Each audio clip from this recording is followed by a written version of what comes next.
Nilusob na matauhan ng Philippine Drug Enforcement Agency o PDEA ang ilang bahay sa Tabuk, Kalinga Province na sangkot umano sa mga iligal na gawain. Arestado ang ilang sangkot sa pagbebenta ng iligal na droga, gun running at sugal.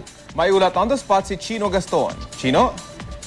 Yes, Rafi, nilusob nga ng mga tauhan ng PDEA, PNP at Philippine Army ang ilang bahay sa Tabuk, Kalinga Province.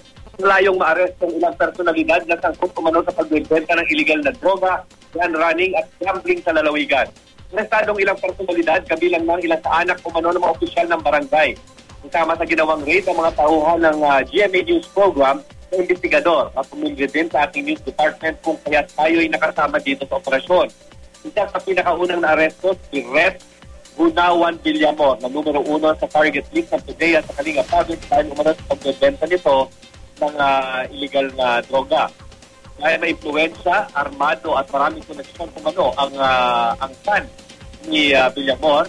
Hindi nagpakasiguro ang mga otoridad at siniyak na may sakat sa bilang ng mga operatiba sa nasabing operasyon. Hindi mababa sa 200 ang bilang natin sa mga kawani ng Philippine Army, PDEA at PNP na lumusog kaninang umaga para magawa ng operasyon.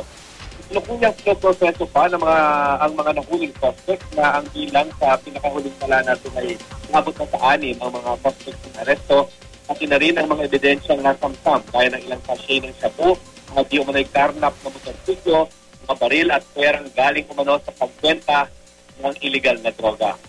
Yan muna ang pinakasariwang balita mula dito sa lalawigan ng Kalinga. Balik kayo, Rafi. Chino? Yes, meron ba tayong impormasyon kung ang operasyon ng mga drug suspect dyan ay dyan lang sa Kalinga o sa mga kalapit pang probinsya? Ang very specific kasi, Rafi, yung mga search warrant, yung mga target na pinapanggapit sa mga search warrant. Kaya ipasok nga ng mga authorities yung mga kabahayan ng isang sunukan, no? Yung tinatawag ang pananggunawan dito sa Kalinga, pati sila dito sa Tabuk. So, dito na mga